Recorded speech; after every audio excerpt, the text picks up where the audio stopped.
O New York Knicks é campeão novamente após 53 anos de seca. Fala pessoal, Gabriel Martins aqui para mais um vídeo no canal. Aliás, essa seca de 53 anos é a maior na história da NBA entre dois títulos. Tem time que nunca conquistou título, tem time que tem só um título. É o maior espaço de tempo entre dois títulos na história da liga. O New York Knicks venceu um grande jogo contra o San Antonio Spurs, um grande jogo 5 em San Antonio, mas que não parecia San Antonio, né? A quantidade de torcedores do New York Knicks foi gigantesca, eles tomaram a arena, saiu até uma notícia na sexta-feira de que possivelmente esses ingressos comprados por pessoas de Nova York seriam cancelados, mas os ingressos foram honrados e a gente viu um jogo que infelizmente para o torcedor do San Antonio Spurs aconteceu de novo, né? Eu fiz aqui até o levantamento. Nos 4 jogos que o New York Knicks venceu, né? Fechou a série em 4-1.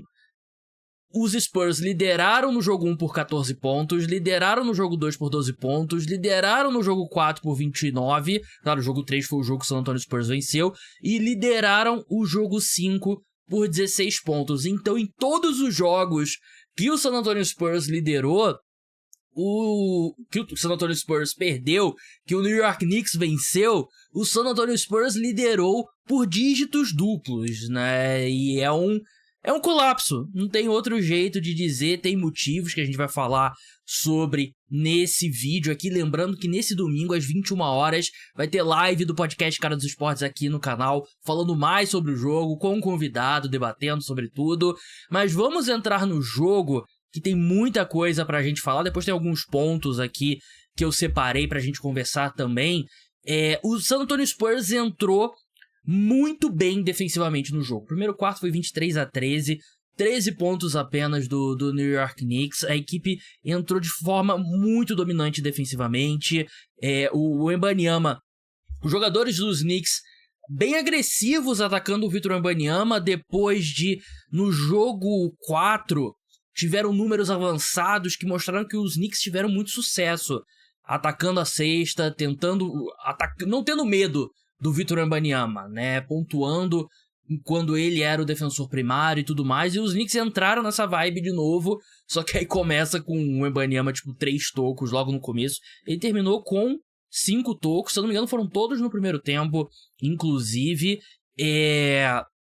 Os Knicks não conseguiam pontuar no garrafão, não pontuaram no garrafão no primeiro quarto, e o Dylan Harper entrou muito bem novamente. E aí no segundo quarto, o jogo continua feio, só que o Jalen Brunson esquentou. E ele não esfriaria até o final do jogo.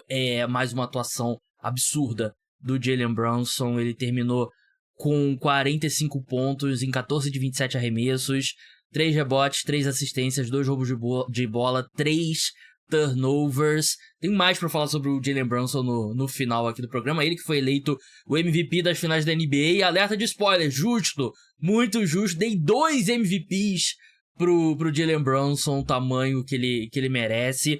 Mas o Jalen Brunson tava segurando os Knicks no jogo. Nesse momento, só o Jalen Brunson e o OG Anunoby pontuavam. E depois disso, o OG Anunoby deu uma esfriada, ele até erra um lance livre no final da partida, só que aí o ataque do San Antonio Spurs morre novamente, né? E eu sinto que tem muito a ver com um time desgastado. Um time desgastado fisicamente, o Wembanyama desgastado fisicamente, né? E você vê na segunda etapa o Wembanyama cometendo alguns erros que claramente tem a ver com cansaço. E assim, tudo bem, você pensa, um time jovem, tem pernas jovens e tal. Eu tenho 34 anos, eu fico muito mais cansado, mais rápido do que quando eu tinha 24 anos. Mas a questão é que é um time que não tá acostumado. Por mais que o New York Knicks é a primeira vez que esse time nessa versão e a maioria desses jogadores chegam numa final de NBA, exceção acho que do Mikal Bridges. Acho que o Mikal Bridges é o único que chegou numa final de NBA. É um time mais veterano. É um time, mas não assim, veterano, 30 e poucos anos. São caras no auge da forma física, caras que estão acostumados a jogar e tem esse volume de jogo. Obrigado, Tom Thibodeau, nos últimos anos, que dava 40 minutos pra todo mundo do quinteto titular do New York Knicks. enquanto o time do San Antonio Spurs é um time mais jovem, que não, às vezes, assim, é questão física, mas é questão também de você saber se portar quando você tá tão cansado, né? E eu senti que isso atrapalhou o time do San Antonio Spurs, foi um dos pontos que atrapalharam o time do San Antonio Spurs. No terceiro quarto, começa ali, teve falta flagrante do Mitchell Robinson no Wemby, que eles deram falta flagrante, mas não deram uma falta flagrante pior do De'Aaron Fox no primeiro tempo, no Josh Hart. Depois tem uma falta não marcada do Wemby, que ele, assim, é falta de manual. Ele atrapalhou a aterrissagem do Jalen Brunson. O Jalen Brunson vira o tornozelo nesse lance. E isso é falta flagrante 1 de manual. Não tem o que discutir. É tipo, sei lá, quando o cara tira a camisa depois que faz um gol, é cartão amarelo, não importa o que aconteça. Não tem área assim pra discutir, não tem não sei se foi, não, é cartão amarelo. E aqui é falta flagrante. A arbitragem não deu a falta, porque se dá a falta tem que ser flagrante 1. E o Wembanyama estaria suspenso no jogo 6. Claro que eu não acredito que foi esse o raciocínio. Eu até falei no Twitter. A arbitragem da NBA é ruim pra todo mundo. Se vai ter alguns lances que favorecem o San Antonio Spurs, no geral, você pega uma temporada inteira, eu acho que você pega múltiplas temporadas, todo mundo sai mais ou menos ali no ficar elas por elas, assim, né? E eu não acho que tinha complô a favor do San Antonio Spurs. Teve muito aquela conversa sobre eles colocaram o Scott Foster pra apitar, né? O árbitro que tem muito lá na imprensa dos Estados Unidos, né? O apelido dele é o extensor. É o cara que apita esses jogos e dá uma, sei lá, dá uma amarrada no jogo que o time que tá perdendo consegue vencer e aí estende a série. Não foi o que aconteceu. Banco do New York Knicks não tava fazendo nada nessa altura do jogo. Eles foram zerados por muito tempo. Aí o Landry Shamet faz 2 cestas e imediatamente se machuca. É tipo os deuses do basquete falando, não vai ter produção do banco do New York Knicks. Enquanto do lado do San Antonio Spurs, eles tiveram 32 pontos do banco. Tudo bem, 7 pontos do Keldon Johnson e 25 do Dylan Harper, né? Que é basicamente um titular dessa equipe. Enfim, tem mais pra falar sobre o Dylan Harper mais pra frente. Começa o último quarto. Sabe aquela cena do Homem-Aranha 2, que é o Homem-Aranha, né? O Homem-Aranha tava como Homem-Aranha segurando ali a teia dos dois lados ali pra não deixar o trem cair. Era o Jalen Brunson segurando o New York Knicks, né? Era ele que fazia tudo no ataque. O San Antonio Spurs, eu até achei que eles entraram com um olhar diferente no início desse último quarto. Eles estavam vencendo por 7. Eles entraram com uma energia ali de não vamos deixar acontecer novamente. Alerta de spoiler, aconteceu novamente. Eu achei que é um time, obviamente, o Wembanyama é o melhor jogador. E eu achei o Wembanyama sem pernas. No boa parte dessa partida, cansado. Em toda a questão, um jogo com 2 dias de descanso versus 3 dias de descanso. Teve 3 dias de descanso, né? Porque a série mudou de Nova York pra San Antonio, mas eu achei ele mesmo assim muito cansado. E aí começa. O último quarto foi muito parecido com o último quarto do jogo 4. Os Knicks cortam para 6 pontos com 7:14 pro fim. O Karl Anthony Towns faz a quinta falta com 5:30 pro fim. Aliás, o Karl Anthony Towns, depois ele comete a sexta falta e tal. E lembra, depois do jogo 2, quando tinha discussão se ele poderia ser o MVP das finais da NBA, né? Parece que faz tempo, né? Jalen Brunson empata o jogo 83-83 com 4:40 depois de 2 erros seguidos do De'Aaron Fox. Num deles, o Wembanyama tava no banco. O que o Wembanyama tava fazendo no banco com menos de 4 minutos num jogo eliminatório? Não sei. O Mitch Johnson tava tentando ali comprar um descanso pro Wembanyama, que não foi possível. Mas, cara, o que o De'Aaron Fox tava fazendo arremessando a bola no final da partida? A gente já viu o desastre que ele foi no jogo 4. Tudo bem, um jogo. Você também não quer... ele fez um jogo muito ruim, não tem feito playoffs bons, ele se machucou no meio dos playoffs, é bom lembrar, mas ao que tudo indica ele tá... Acho que ninguém tá 100% nessa altura das finais da NBA, mas ele tá o mais perto possível. Só que ele vinha de novo fazendo um jogo horrível. E ele tá arremessando a bola, ele foi o cara que mais arremessou do lado do New York Knicks. Nesse momento ele terminou com 7 pontos em 3 de 15 arremessos. O que o De'Aaron Fox estava fazendo com a bola na mão? O Mitch Johnson, técnico dos Spurs, ele falou na entrevista depois do jogo 4, não, o De'Aaron Fox vai continuar tendo a bola na mão, a gente continua acreditando nele. Morreu abraçado com o De'Aaron Fox. E ele continuou, e assim, Mitch Johnson, se faltou experiência pro San Antonio Spurs, faltou experiência pro técnico da equipe. Tudo bem, ele é um técnico jovem, ele assumiu depois da aposentadoria do Greg Popovich, que teve problemas de saúde e tal, ele assumiu o time interinamente, depois foi efetivado, fez um trabalho muito bom na temporada regular, tava na final pra treinador do ano. O Mike Brown, técnico do New York Knicks, deu nó tático no Mitch Johnson. A falta de experiência do Mitch Johnson custou muito, a insistência no De'Aaron Fox, a forma como ele não conseguiu encontrar alternativas, e você termina um jogo como esse, o Dylan Harper 31 minutos e o De'Aaron Fox 37, soa quase como um sacrilégio. Eu não digo que ele deveria ter tirado o De'Aaron Fox do quinteto titular e colocado o Dylan Harper, mas era para mais minutos desses do De'Aaron Fox irem pro Dylan Harper. O Dylan Harper fez um jogo espetacular, foi o melhor jogador do San Antonio Spurs de longe nesse jogo 5, mas a inexperiência do Mitch Johnson e essa insistência dele no De'Aaron Fox, porque, assim, não é momento mais de pensar, pô, não quero ferir os sentimentos do De'Aaron Fox. Não é mais hora disso, é jogo 5, você perde o jogo, acabou a final da NBA. Então, é absurdo, e nisso os Knicks se aproveitaram. Devin Vassell, que fez um bom jogo, o Devin Vassell, 12 pontos em 5 de 8 arremessos, mas ele pega um rebote e pisa na linha, com 3,53 o jogo empatado, bola pro San Antonio Spurs. Jalen Brunson cava uma falta ali na linha da linha de 3, né? Arremessa 3 lances livres, vira o jogo pra 86-85, mais arremesso do De'Aaron Fox. Eu tava ficando maluco, eu mandei uma mensagem pro amigo meu, pô, acho que eu tô dando um derrame aqui, não acredito no que eu tô vendo. Teve a falta de ataque do Jalen Brunson com 3:15 pro fim. Interferência do Devin Vassell, ele tira a bola ali por dentro do aro, né? 88-85 pro New York Knicks com 2:07 pro fim. Sexta falta do Carlton Towns, o Embiid na linha de lance livre com 1 minuto e 53. Ele erra um lance livre, corta a vantagem dos Knicks de 3 para 2 pontos. Brunson erra um arremesso muito feio. Dylan Harper, com 1 minuto e 15, empata o jogo 88-88. Na posse seguinte, o Jalen Brunson vira 90-88. E aí o Dylan Harper erra uma bandeja com 27 segundos pro fim. E aí o San Antonio Spurs tem que ir ali pro modo fazer falta e vamos estendendo o jogo e tal, falta intencional. Teve uma... O Knicks chegou a errar alguns lances livres e fizeram o inteligente, né? Eles estavam ganhando por 3 pontos, bola pro San Antonio Spurs, falta intencional, 2 lances livres pro New York Knicks pra não dar chance deles arremessarem de 3.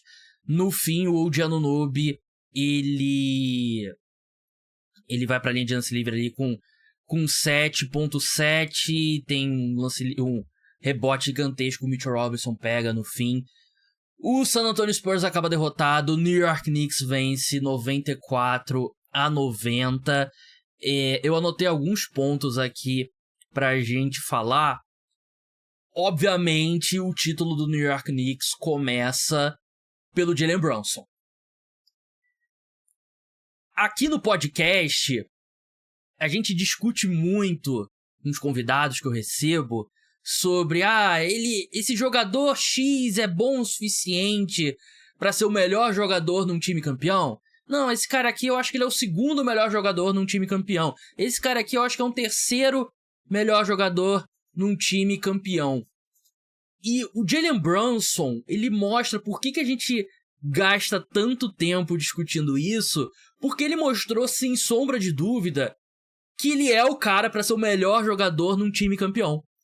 Porque nada funcionou no New York Knicks nesse jogo 5. Foi um jogo péssimo do New York Knicks. Ele teve 45 pontos, o segundo maior pontuador foi o Mikal Bridges com 14 pontos. E vieram no final ali, teve lance livre e tal. Ele errou lance livre, inclusive. Ele segurou tudo nesse time do New York Knicks. O New York Knicks foi campeão por causa do Jalen Brunson. E assim, o New York Knicks jogou mal no jogo 5, mas jogo 5, jogo 6, jogo 7 de final da NBA é uma briga de foice no elevador com a luz apagada. E por isso que você precisa ter esse cara capaz de ir sozinho. Foi bonito, pô, 14 de 27.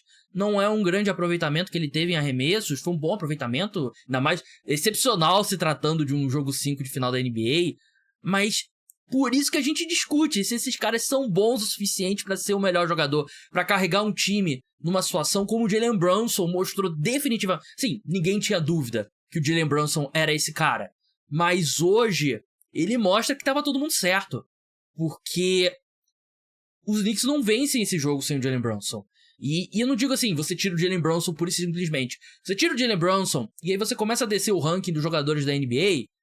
Qual outro cara que você coloca no lugar do Jalen Brunson e o New York Knicks ainda vence esse jogo? A lista não é longa, porque o Jalen Brunson é uma estrela do mais alto nível e mostrou que ele é esse cara. Ele é o melhor jogador num time campeão da NBA e assim... Não é nem tipo, Celtics com Tatum e Brown, um A e um B, né? Ou Golden State Warriors com Kevin Durant e Stephen Curry. Claro que isso aí é os melhores times da história, é outro patamar. Mas não é como se tivesse, o Jalen Brunson é a estrela 1A e o Towns é a estrela 1B. Talvez no papel deveria ser isso, mas não é. É o Jalen Brunson. É o time do Jalen Brunson e os outros estão 2 patamares abaixo e o que ele fez nesse jogo 5 foi coisa de lenda. Coisa de lenda da NBA. Eu falo muito sobre um dos títulos mais pesados que eu vi um time conquistar na NBA. Foi o título do Dallas Mavericks em 2011. E eu brincava muito. Pô, o Dirk merecia 2 MVP das finais pelo que ele fez. O Jalen Brunson dê 2 troféus de MVP das finais pro Jalen Brunson. Pelo desempenho dele que ele fez. O que ele fez foi inacreditável. Na live a gente vai falar mais sobre outros pontos aqui. Eu falei sobre o De'Aaron Fox. Assim, a tendência é que a gente acha, putz, tá insustentável. Não tem como ele ficar. Mas o curioso da NBA, diferente da NFL, a NFL, que é a Liga de Futebol Americano, que eu cubro também aqui no Cara dos Esportes, tem um espaço ali. O Super Bowl é no primeiro domingo de fevereiro, a temporada regular termina no início de janeiro, e aí o mercado de free agents e o período que você pode começar a fazer trocas é só na metade de março. Então você tem um tempo bem grande para refletir.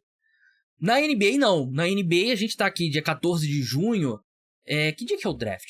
Eu não lembro de cabeça agora, mas é em junho ainda o draft da NBA, dia 23 de junho, né? Então daqui a uma semana. E já no início, ali final de junho, início de julho, tem o mercado de free agents, então acontece tudo muito rápido. E é nisso que muitos times meio que se atropelam. O San Antonio Spurs, por mais doloroso que seja e por mais decepcionante que tenha sido o De'Aaron Fox, você trocar o cara quando ele tá no valor dele nunca esteve mais baixo, não é inteligente. O contrato dele passa a valer na próxima temporada. A gente falou recentemente, 4 anos, 55 milhões de dólares seguindo em frente. É complicadíssimo, mas você tem que tentar recuperar o valor dele, para que nem que seja ele jogando bem, e aí você recupera o valor dele, e aí você troca o De'Aaron Fox. Porque claramente a versão final desse time do San Antonio Spurs não é com ele. A versão final desse time é um time construído ao redor do Wembanyama, construído ao redor do Dylan Harper e construído ao redor do Stephon Castle. E assim, dói muito perder uma final da NBA. Torcedor dos Spurs tem que ficar... torcedor dos Spurs, é justificável você estar se sentindo mal. Eu também não quero entrar naquele modo de que eles vão chegar várias vezes, porque tem um monte de time na história da NBA que não ganhou a final da NBA, ou que ganhou a final da NBA e a gente achou que chegaria muitas vezes e não chegou. E você olha pra trás, por exemplo, Oklahoma City Thunder, do Kevin Durant, do Westbrook, do James Harden. Parecia que ia ser uma dinastia. Eles chegaram na final super jovens contra o Miami Heat do LeBron. Perderam e aquele time se desfez e nunca mais chegou numa final da NBA. Então, tem os dois lados. Eu ainda acho que o San Antonio Spurs está numa posição excepcional seguindo em frente. Eu ficaria muito surpreso se essa fosse a única vez que com o Victor Wembanyama, com o Dylan Harper e com o Stephen Castle, eles chegassem na final da NBA. Eles chegaram na final da NBA muito antes do esperado. Ninguém antes da temporada... Pô, sabe qual é o meu palpite pra final da NBA? O San Antonio Spurs.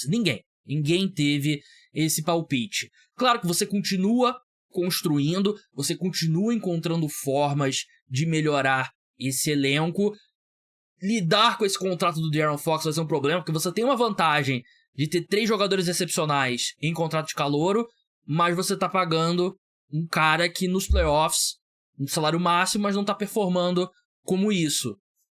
E assim, o San Antonio Spurs aproveitou uma janela que se fechou para construir esse elenco. Porque o San Antonio Spurs tem 3 escolhas em anos consecutivos no top 5. Eles selecionam o Victor Wembanyama com a primeira escolha geral, o Stephen Castle com a quinta ou a quarta escolha geral, agora deu um branco, e o Dylan Harper com a segunda escolha geral. A partir do próximo ano, nenhum time vai poder ter 3 escolhas consecutivas no top 5 do draft da NBA. E eu dei um corte aqui só para confirmar que era isso mesmo. Então, a partir do próximo ano, o que o San Antonio Spurs fez não é possível mais. Foi o penúltimo ano, né? A escolha do Dylan Harper. Então, eles estão numa posição ótima. O Victor Wembanyama playoffs espetaculares para a estreia dele. Eu sei que teve muito discurso sobre o Victor Wembanyama. Eu sei que saiu um pouco do controle em vários momentos. Eu sei que tem muito torcedor dos Spurs que ficou chateado com o meu vídeo sobre eu achar que o Victor Wembanyama se perdeu no personagem. Eu mantenho o que eu disse. Eu acho que ele exagerou um pouco no jogo mental e deixou de jogar basquete em alguns momentos, mas não era pro Wembanyama estar na discussão como o melhor jogador da NBA. Pra mim, ele é o melhor jogador da NBA, tão jovem. Isso tudo é aprendizado. Eu acho que só vai melhorar a partir disso. Isso provavelmente é a pior versão que a gente vai ver do Victor Wembanyama seguindo em frente, que a tendência é ele continuar evoluindo, trabalhar no condicionamento físico e trabalhar em todos os pontos. E o Dylan Harper, cara, é um negócio de outro mundo. 2 jogadores na história da NBA calouros fizeram 20 pontos ou mais numa partida de final da NBA. 2 vezes o Dylan Harper.